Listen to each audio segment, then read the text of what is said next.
नमस्कार दोस्तों, स्वागत है आप लोगों का हमारे चैनल पर। आइए सुनते हैं आज प्रायश्चित भगवती चरण वर्मा की कहानी।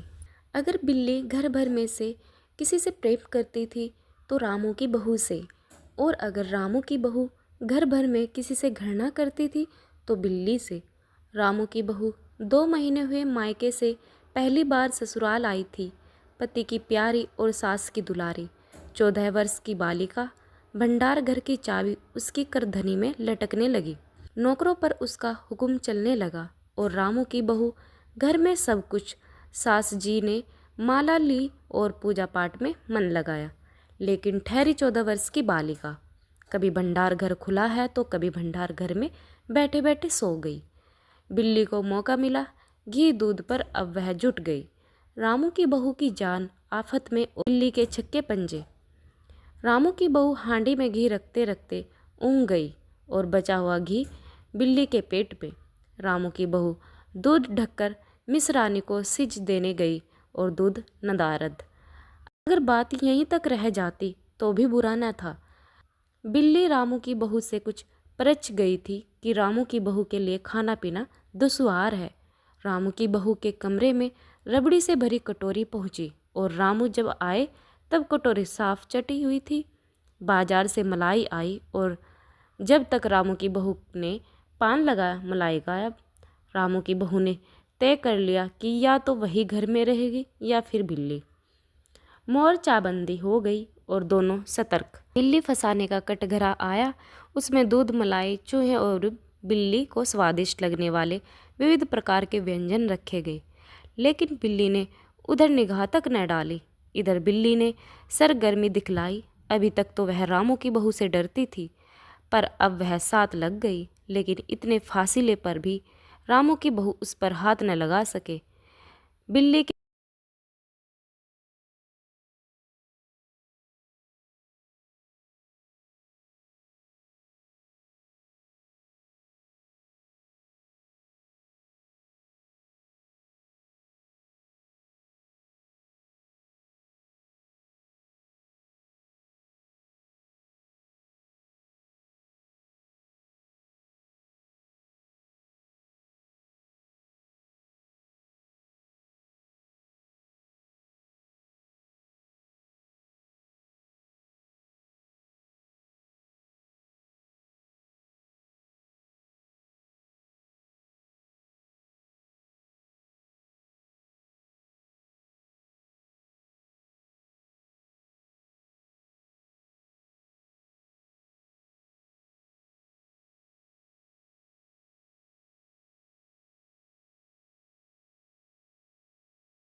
है कि फूल का कटोरा टुकड़े टुकड़े खीर फर्श पर।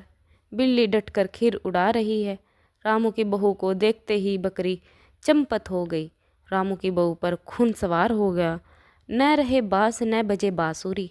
रामू की बहू ने बिल्ली की हत्या पर कमर कस ली। रात भर उसे नींद न आई। किस दाव से बकरी पर वार किया जाए कि फिर जिंदा न बचे, यही पड़े पड़े सोचती रही। सुबह हुई और वह देखती है कि बिल्ली देहरी पर बैठी बड़े प्रेम से उसे देख रही है। रामू की बहू ने कुछ सोचा, इसके बाद मुस्कुराई और वह उठी। बकरी रामू की बहू के उठते ही खिसक गई। रामू की बहू एक कटोरा दूध कमरे के दरवाजे की देहरी पर रखकर चली गई। हाथ में पाटा लेकर वह लौटी तो देखती है कि बकरी दूध पर जुटी हुई है। मौका हाथ में आ गया। सारा बल लगाकर पाटा उसने बिल्ली पर पटक दिया। बकरी न हिली न डुली, न चीख न चिल्लाई, बस एकदम उलट गई। आवाज़ तो हुई तो मेहरी झाड़ू छोड़कर, मिसरानी रसोई छोड़कर और सास पूजा छोड़कर घटना स्थल पर उपस्थित हो गई। रामू की बहू सिर झुकाए हुए अपराधिनी की भांति बातें सुन रही है।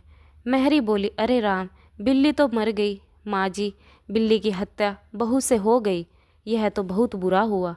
मिस रानी बोली, माँ जी, बिल्ली की हत्या और आदमी की हत्या बराबर है। हम तो रसोई न बनवाएंगे जब तक बहू के सिर हत्या रहेगी। सास जी बोली, हाँ ठीक तो कहती हो। अब जब तक बहू के सिर से हत्या न उतर जाए तब तक न कोई पानी पी सकता है न खाना खा सकता है। बहू, यह क्या कर डाला? मेहरी ने कहा, फिर क्या हो, कहो तो पंडित जी को बुलवा लाए। सास जी की जान में जान आई। अरे हाँ, जल्दी दौड़कर पंडित जी को बुला लाओ। बिल्ली की हत्या की खबर बिजली की तरह पड़ोस में फैल गई। पड़ोस की औरतों रामू के घर में तांता बंध गया। चारों तरफ से प्रश्नों की बौछार और रामू की बहू सिर झुकाए बैठी। जब यह खबर मिली, उस समय वे पूजा कर रहे थे। खबर पाते ही मैं उठ पड़े। पंडित ताइन से मुस्कुराते हुए बोले, भोजन न बनाना। लाला घसीराम की पोत बहू ने बिल्ली को मार डाला, प्रायश्चित होगा, पकवानों पर हाथ लगेगा। पंडित जी चौबे छोटे से मोटे से आदमी थे। लंबाई 4 फुट 10 इंच और तोंद का घेरा 58 इंच। चेहरा गोल मटोल, मूछें बड़ी बड़ी, रंग गोरा, चोटी कमर तक पहुंचती हुई। कहा जाता है कि मथुरा में जब पेंसरी खुराक वाले पंडित को ढूंढा जाता है तो पंडित जी को उस लिस्ट में प्रथम स्थान दिया जाता है। पंडित जी परम सुख पहुँचे और कोरम पूरा हुआ। पंचायत बैठी। सास जी, मिश्रानी, किस्नू की माँ, छुन्नू की दादी और पंडित परम सुख। बाकी स्त्रियां बहू से सहानुभूति प्रकट कर रही थी। किस्नू की माँ ने कहा, पंडित जी, बिल्ली की हत्या करने से कौन नरक मिलता है? पंडित जी परम सुख ने पतरा देखते हुए कहा, बिल्ली की हत्या अकेले से तो नरक का नाम नहीं बतलाया जा सकता है। वह मुहूर्त जब मालूम हो, जब बिल्ली की हत्या हुई, तब नरक का पता लग सकता है। यही कोई 7 बजे सुबह, मिश्रानी जी ने कहा। पंडित परम सुख जी ने पत्रे के पन्ने उल्टे, अक्षरों पर उंगलियां चलाई, मत्थे पर हाथ लगाया और कुछ सोचा। चेहरे पर धुंधलापन आया, माथे पर बल पड़े, नाक कुछ सिकुड़ी हुई और स्वर गंभीर हो गया। हरे कृष्णा, हरे कृष्णा। बुरा हुआ। प्रातःकाल ब्रह्म मुहूर्त में बिल्ली की हत्या घोर कुंभी पाक नरक का विधान है। रामू की माँ, यह तो बड़ा बुरा हुआ। रामू की माँ की आंखों में आंसू आ गए। तो फिर पंडित जी, अब क्या होगा, आप ही बतलाए।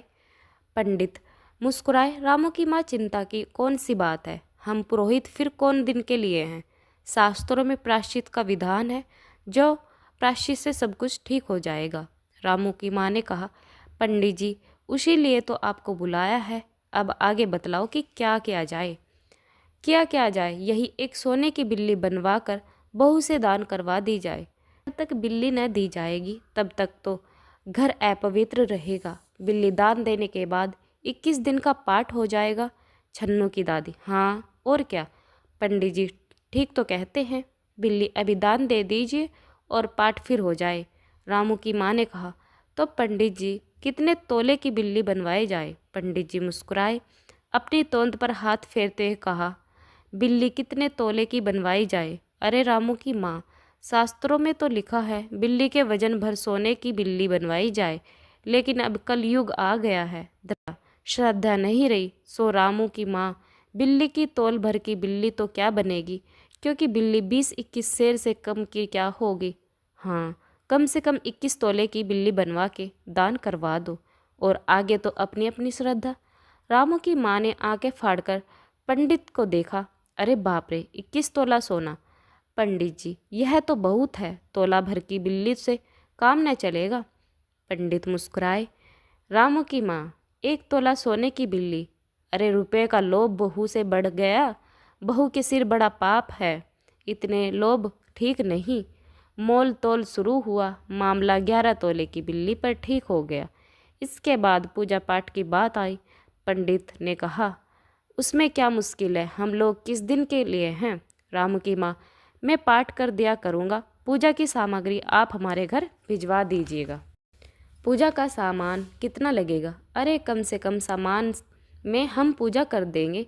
दान के लिए करीब 10 मन गेहूँ, 1 मन चावल, 1 मन दाल, मन भर तिल, 5 मन जौ और 5 मन चना, 4 पसेरी घी, नमक भी लगेगा। बस इतने से काम चल जाएगा।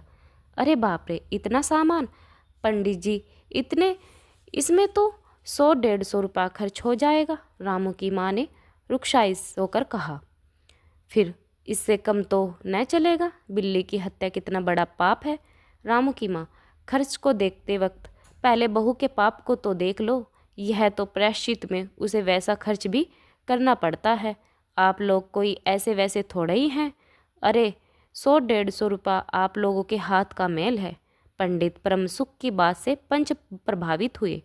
किस्नू की माँ ने कहा, पंडित जी ठीक तो कहते हैं, बिल्ली की हत्या कोई ऐसा वैसा पाप नहीं है, बड़े पाप के लिए बड़ा खर्च भी चाहिए। छन्नू की दादी ने कहा, और नहीं तो क्या, दान पुण्य से ही पाप कटते हैं, दान पुण्य में किफ़ायत ठीक नहीं। मिस रानी ने कहा, और फिर माँ जी आप लोग बड़े आदमी ठहरे, इतना खर्च कौन आप लोगों को अखरेगा। रामू की माँ ने अपने चारों ओर देखा। सभी पंच पंडित जी के साथ पंडित परम सुख मुस्कुरा रहे थे। उन्होंने कहा, रामू की माँ, एक तरफ तो बहू के लिए कुंभी पाक नरक है और दूसरी तरफ तुम्हारे जिस्म थोड़ा सा खर्चा है, सो उससे मुंह न मोड़ो। एक ठंडी सांस लेते हुए रामू की माँ ने कहा, अब तो जो नाच नचाओगे नाचना ही पड़ेगा। पंडित परमसुख जरा कुछ बिगड़ कर बोले, रामू की माँ, यह तो खुशी की बात है, अगर तुम्हें यह अखरता है तो न करो, मैं चला। इतना कहकर पंडित जी ने पोथी पतरा बटोरा। अरे पंडित जी, रामू की माँ को कुछ नहीं अखरता, बेचारी को कितना दुख है। बिगड़ो न मिस रानी, छन्नू की दादी किस्नू की माँ ने एक स्वर में कहा। रामू की माँ ने पंडित जी के पैर पकड़े और पंडित जी ने अब जमकर आसन जमाया और कहा, और क्या हो, 21 दिन के पाठ के 21 रुपये और 21 दिन तक दोनों वक्त 5-5 ब्राह्मणों को भोजन करवाना पड़ेगा। कुछ रुककर पंडित जी प्रमुख सुख ने कहा, सो इसकी चिंता न करो, मैं अकेले दोनों समय भोजन कर लूँगा। मेरे अकेले भोजन करने से 5 ब्राह्मणों के भोजन का फल मिल जाएगा। यह तो पंडित जी ठीक कहते हैं। पंडित जी की तोन तो देखो। मिस रानी ने मुस्कुराते हुए पंडित जी पर व्यंग किया। अच्छा तो फिर प्रायश्चित का प्रबंध करवाओ। रामू की माँ, 11 तोला सोना निकालो, मैं उसकी बिल्ली बनवा लाऊं। 2 घंटे में मैं बनवा कर लौटूंगा, तब तक सब पूजा का प्रबंध कर रखो और देखो पूजा के लिए। पंडित जी की बात खत्म भी नहीं हुई कि मैरी हाँफती हुई कमरे में घुस आई और सब लोग चौंक उठे। रामू की माँ ने घबराकर कहा, अरे क्या हुआ री? मैरी ने लड़खड़ाते स्वर में कहा, माँ जी, बिल्ली तो उठकर भाग गई। दोस्तों, हमारी ये कहानी आप लोगों को कैसी लगी कमेंट करके ज़रूर बताना। कहानी अच्छी लगे तो लाइक शेयर ज़रूर करें, चैनल को सब्सक्राइब करना न भूलें। वीडियो सुनने के लिए आप लोगों का बहुत बहुत धन्यवाद।